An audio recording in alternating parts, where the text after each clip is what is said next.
श्री ओझा ने कहा कि अब तक की जितनी भी सरकारें आई है उसमें 100 टाइम बेहतर सरकार भाजपा की आई सरकार सही दिशा में कार्य कर रही है, लेकिन कुछ खामियां इस सरकार में भी है जिसे हमने समय समय पर जनता के बीच और सरकार के समक्ष रखने का कार्य किया है। श्री ओझा ने कहा विपक्ष के सभी नेता सरकार को बदनाम करने की लगातार षड्यंत्र रच रहे हैं, लेकिन जनता हकीकत को जान रही है। सरकार के विकास का मॉडल किसी से छुपा नहीं है। जब किसी राष्ट्र का विकास होगा तो निश्चित ही विकास दर के साथ महंगाई दर में कुछ वृद्धि अवश्य होगी। इस बात का मैं समर्थन करता हूं, लेकिन जब विकास होगा तो कुछ तो कष्ट उठाना पड़ेगा। श्री ओझा ने कहा कि मैं अपील करना चाहता हूं पार्टी के नेता के रूप में नहीं, एक आम नागरिक और एक भाई के रूप में, मोदी जी और योगी जी के कार्यकाल में जो भी विकास होना है देश का होकर रहेगा। केवल जनता सहयोग करे। हम देश को अटल जी के फील गुड की तरफ बढ़ते हुए देखना चाहते हैं और भारत चौथे स्थान से पहले और दूसरा स्थान पर शीघ्र आएगी। यदि आप सभी चाहेंगे तो भाई भतीजाबाद से ऊपर उठकर विकास में योगदान दे। तदोपरांत श्री ओझा का काफिला बुंदेलखंड, चित्रकूट व अन्य जनपद के लिए रवाना हुआ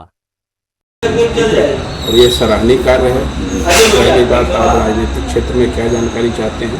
राजनीतिक क्षेत्र में ये जानकारी चाह रहे हैं नेताजी कि यहाँ जो भाजपा की जो लगातार 30 वर्षों से भाजपा के विधायक और सांसद हुए हैं, तो यहाँ जो विकास कार्य है क्या 30 वर्षों से जो होना चाहिए हुआ है कि कुछ कमी है? मैं बता रहा हूँ, देखिए जहाँ सरकार की कमियाँ रहती हैं, मैं पहला ऐसा व्यक्ति हूँ जो पार्टी में रहते हुए भी विरोध करता हूँ। आप प्रदेश लेवल मैं प्रदेश का उपाध्यक्ष हूँ और जहाँ कमी रहती है मैं तुरंत विरोध करता हूँ। अभी जैसे देखिए 2 दिन पहले एथेनॉल पे पत्रकारों ने बात किया कि पेट्रोल में एथेनॉल मिलाया जा रहा है, तो उन्होंने कहा भाजपा में भी परिवारवाद थोड़ी बहुत शुरू हो गई। एथेनॉल अगर आप मिला रहे हैं तो एथेनॉल का दाम लीजिए, पेट्रोल का दाम लीजिए। टोल टैक्स में उसको सेना वाले को मारा गया, उसका भी मैंने विरोध किया। टोल बूथ बंद होना चाहिए।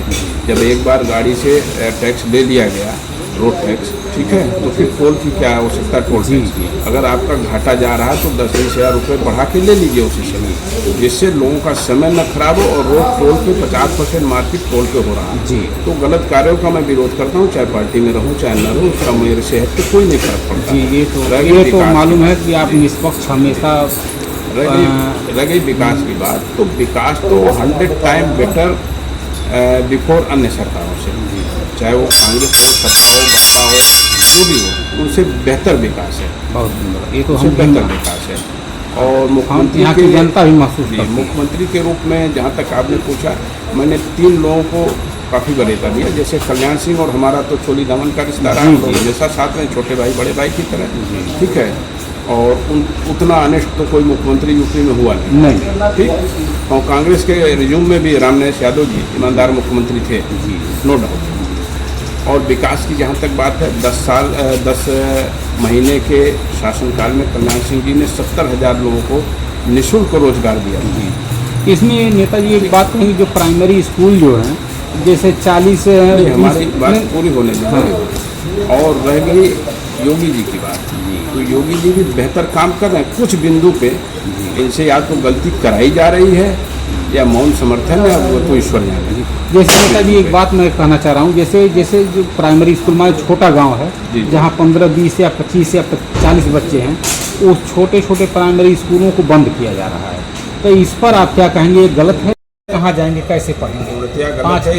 5 किलोमीटर 6 किलोमीटर पर गांव है। ये पूर्णतया गलत है। इस पे हमारे संज्ञान में लोगों ने दिया था, तो मैं इस पे लिखा पढ़ी भी किया हूँ कि उन स्कूलों को हाईटेक बनाया जाए, उसमें सारी व्यवस्थाएं दी जाए जो प्राइवेट कॉलेजों में दी जा रही है, वो व्यवस्था सरकार दे, ताकि प्राइवेट कॉलेजों से हटके बच्चे यहाँ भी पढ़े सरकारी संस्थानों में। हम लोग सरकारी संस्थान में पढ़े हैं, क्या हम बिगड़ गए? नहीं, हम लोग भी पढ़े हैं, अधिकतर लोग पढ़े सरकारी संस्थान से पढ़ने। तो क्या नहीं नेताजी ये है कि जैसे कि वो स्कूल बंद होना सही है या गलत है? उनको चालू रखना। नहीं, बंद होना तो गलत है जी।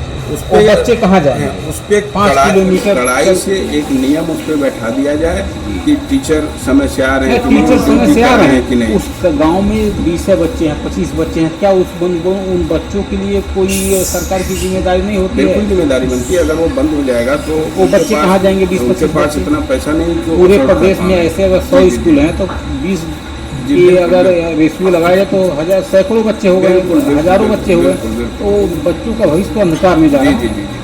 उस पर ये प्रदेश सरकार को क्या करना चाहिए? मैंने उसी पे लिखा पढ़ी किया है कि विद्यालयों को हाईटेक बनाया जाए, ठीक है जी, जिससे शैक्षणिक योगदान बढ़िया से उसमें हो, पठन पाठन का कार्य बढ़िया हो और अच्छे से अच्छे टीचर लिए जाएं, उनकी सालाना स्किलिंग भी की जाए जी।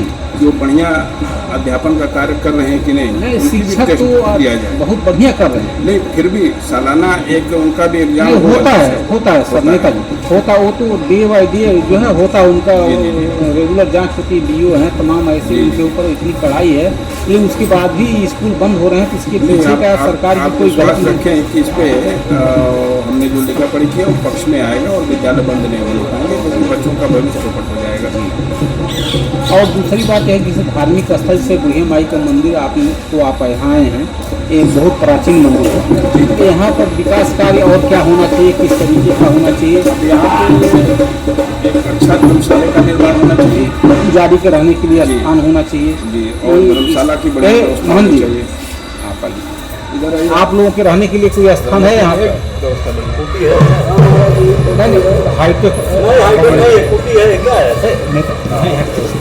पुजारी है, आप यहाँ पे पुजारी हैं, बढ़िया जी जी, तो इनके लिए व्यवस्था होनी चाहिए, इनको कम से कम 10 सभी होती है, कुछ ये मदरसों में जो शिक्षक है या मौलवी उनको पुजारी है, आप हमें कल लिख के भिजवाएंगे, आप आ जाएंगे, ठीक है। सैलरी के लिए होगी मांग सरकार से, सैलरी भी मिलेगी, रहने के लिए एक हाईटेक अच्छी व्यवस्था हो और कम से कम 50 कमरे का धर्मशाला बनाए जी, जिससे जो आने वाले सैलानी हैं, यात्री भी हैं, वो इसमें आराम कर सकें। ठीक है, धन्यवाद। ठीक है।